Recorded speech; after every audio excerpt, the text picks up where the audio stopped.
Hi guys, and welcome back to another episode of Rebuilding Wimbledon. If we could get 400 likes on the video, that'd be spectacular. Now, decided to start this episode on this screen, which is the world leading transfer screen. Someone showed me this a couple of weeks ago, and it's quite difficult to find, but if you want to find it, it's in transfers on world, and obviously you then go on to leading transfers on this little drop down thing. So it shows you the sort of biggest money transfer moves, I believe anyway, yeah it is, that have been made so far on the save, which is quite a cool little feature. So you can see, of course, that Bernardo Silva, Man United to PSG, 72 million is the biggest that we've had. Duarte's move from us to Dortmund was on here, but it's since been overtaken because it was 41 million. There have been bigger ones since then, so there's some interesting ones, including things like, let's see, what's Gareth Bale, Man to Manchester City for 51 million, Berardi to Liverpool for 48.5 million, Ayer from Arsenal to Bayern for 47 million quid. Harry Kane from Liverpool, no, it's not from Liverpool, from Spurs to Man United for 45 million. Emre Can to Paris Saint-Germain. Some interesting stuff there. Anyway, enjoy some highlights of the games that we played this month, and I'll join you guys in a sec for the Villa game.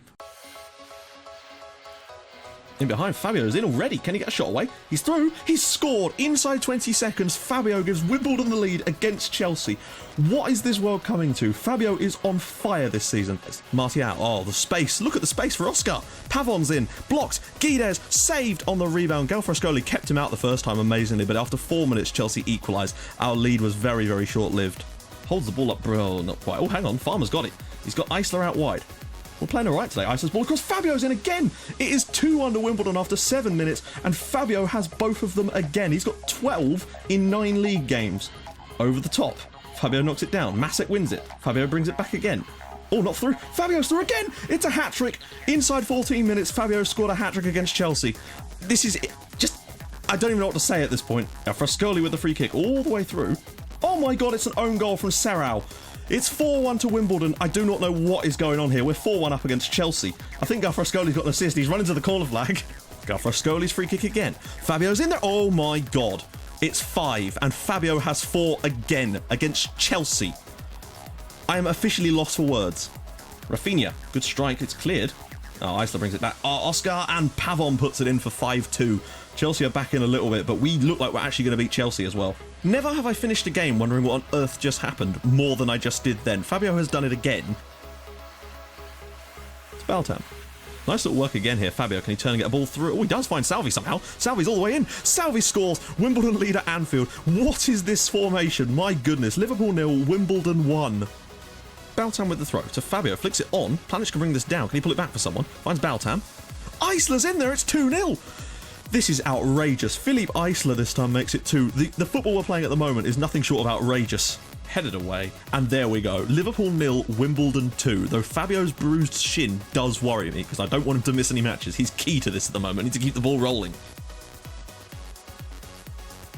Into the channel for Salvi. Goes across. Eisler's at the back post. What about the football we are playing lately? This system just seems to have come into its own now, and it's fantastic to watch. Gomez gets the ball back. Well done.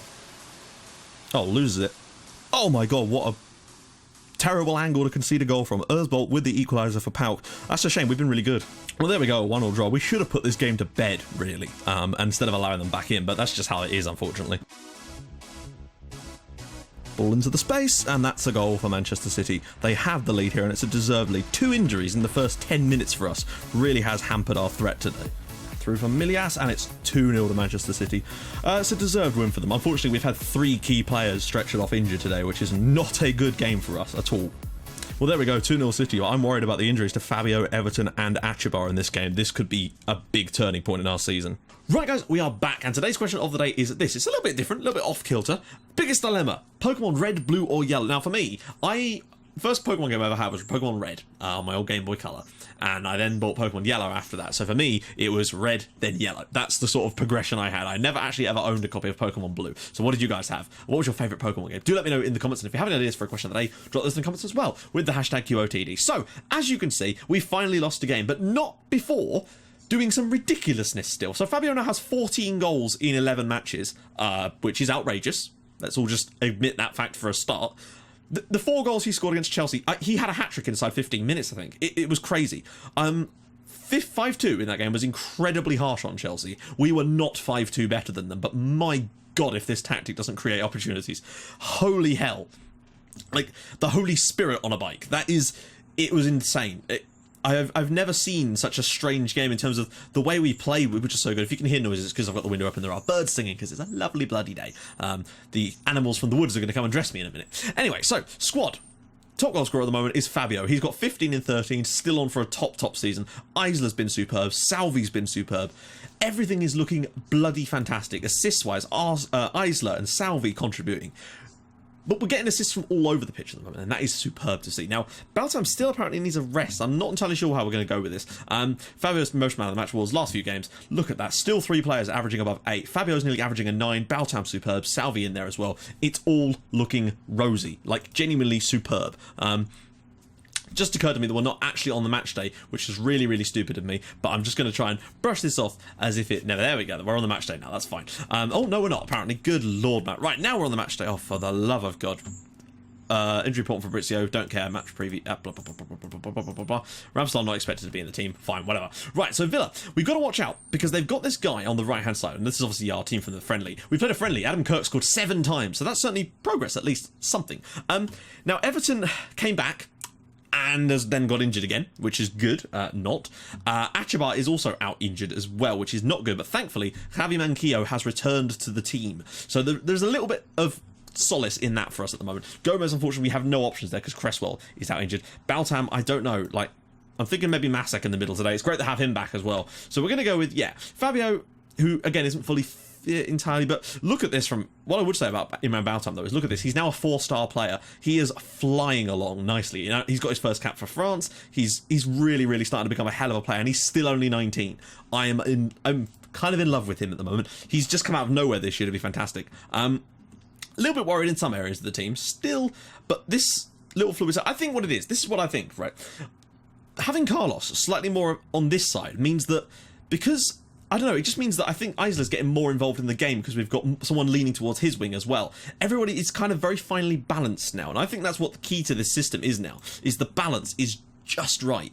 It's a real 3 bears type of situation with this system, because it literally is. It doesn't look like it should work, but it does seem to. Right, so Bentavenia is the guy that, he's the top assister in the entire league, and I'm tempted to really go at him today, and we're going to have to try. I know you shouldn't always mark up wingers like that, but I just don't see what other option we've got. He is an absurdly good player. Now, Villa playing a 4-4-2. Now, one thing we've looked better against, we've looked better against those really wide sort of 4-2-3-1, 4-1-2-3, not, you know what I mean, 4-2-3-1, 4-1-2, blah blah blah, you know what I mean, those type of systems, those are the ones we've looked good against. So we'll see how we do against the 4-4-2. Now, what I've generally done is gone through the middle against them. Zizza is another player that that's interesting, they've got quite a lot of clutter there.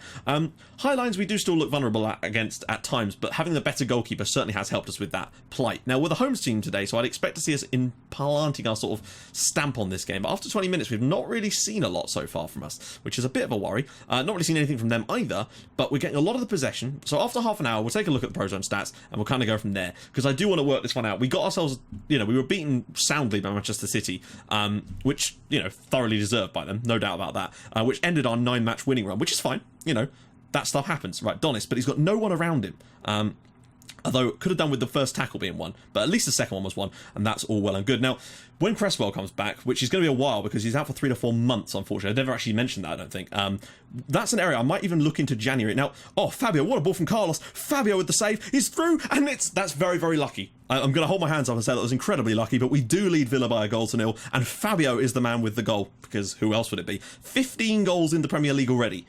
If he wasn't going to, you know, I think he got 29 last year, and he's nearly halfway there after 12 matches. Bit of luck the way it broke to him, but what a ball that is from Carlos. Fabio bursting through the back line, despite being the sort of deep line forward. He's scoring a lot of goals for a player that's playing as a deep line forward on support. He's creating goals, he's scoring goals, he's doing everything. Now, part of me is tempted to wonder if we should take a very risky move, and that would be to trade in Carlos in the January transfer window. And what I mean by that is try and sell him on, because we've had offers and like interest from other teams. Oh, Fabio's through it. Oh my god, those balls in from Isler over the top are just, they're killing teams. Fabio is running from deep and they do not know how to stop him. It almost feels dirty how good these situations are. Isler out wide, he does these brilliant early crosses from the byline here. Fabio runs from deep and they just never quite catch him, and he's managed to grab himself another goal. It's 2-0 to Wimbledon. 16 goals this season for Fabio in the league. And at this rate, we'll actually be 10 points above Swansea City, of all teams, who are in the 5th place right now, which is just insane. And moreover than that, 14 above Manchester United. What is this season? I have to say, even though you guys know I like to be pessimistic, or rather realistic and pragmatic, that way if we do fall short, it's not such a big surprise. How have we done? Wow! The only way I could think about making this even better is to do a little bit more of that and use some of that possession a little bit more. We're exploiting both flanks, but I actually think it might be wise to just keep it as it is for now. Just leave it as it is and let this sort of flag fly, so to speak. I'll tell you what, oh, that's a bit poor. The way we're playing at the moment is nothing short of unreal.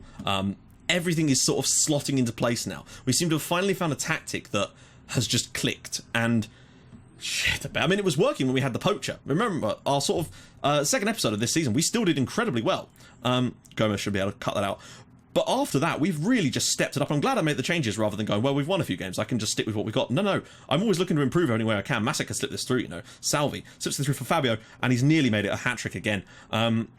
We should probably have had another one there, but it's fine, because 2-0 looks good for me. Villa have yet to offer a single...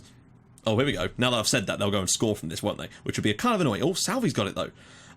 With Everton... Oh, what a ball that is. Fabio's got the whole team to take on, but would you put it past him? Of course not. Carlos, look at the space. The space for Isla, and he's missed. Well, good opportunity goes begging again there, which is a bit of a shame. Right, changes are afoot now.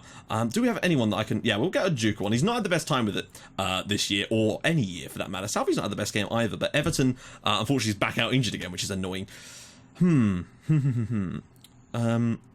Carlos maybe for Bauta? No, I said I'd give Bauta a rest, didn't I? I shouldn't have put him on the bench really with that in mind, but oh well. Let's see. Maybe just get Bozo on for Manquillo, because I'm trying to get Bozo back to fitness as well. I'm trying to nurse both my right backs back in so we don't have to play Achibar there. Bentavinha, what a save. Oh, what? What? That's a bit of an annoying goal, I have to say. Don't fuck this up now, guys. That's a bit of a piss take. Bentavinha, great strike from long range. But we've just conceded. Look, he's right there. How is that even possible? Like, why does my defender not just clear the ball? He's clearly in front of the player, so why doesn't he just clear it? I don't... okay. We better not lose. We better not win this now, given that. We've played so well and missed a few really good chances. Don't let this be the start of the downfall. Go on, Carlos, flick this through for him. Fabio's in. It's a good strike, but again, he's wide. But he's still scored 2 goals today. His form has been utterly insatiable this year. We do have to...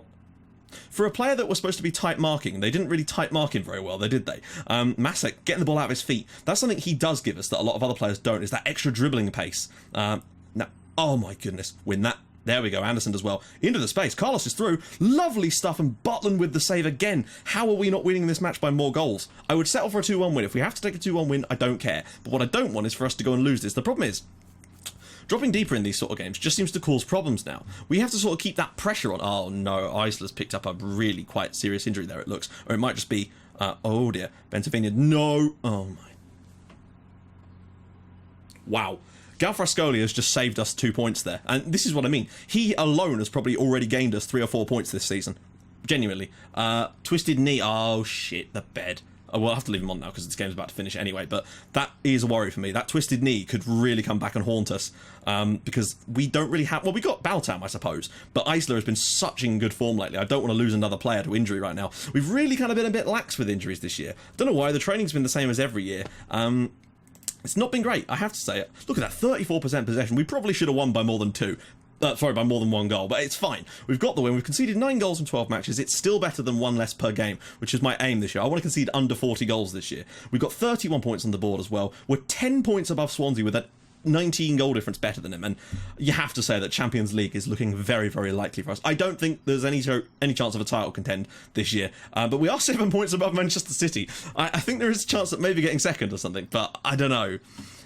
Arsenal, I think, will run away with it. I actually wonder if they could do an invincible season, because the fact is they've only drawn 1 game in their first 12 and won the other 11. They're insatiable at this point. Now, we've actually gone through a good spell, a difficult spell against City, Chelsea and Liverpool, and come out still in 3rd place. Now, do we have a slightly easier spell coming up now?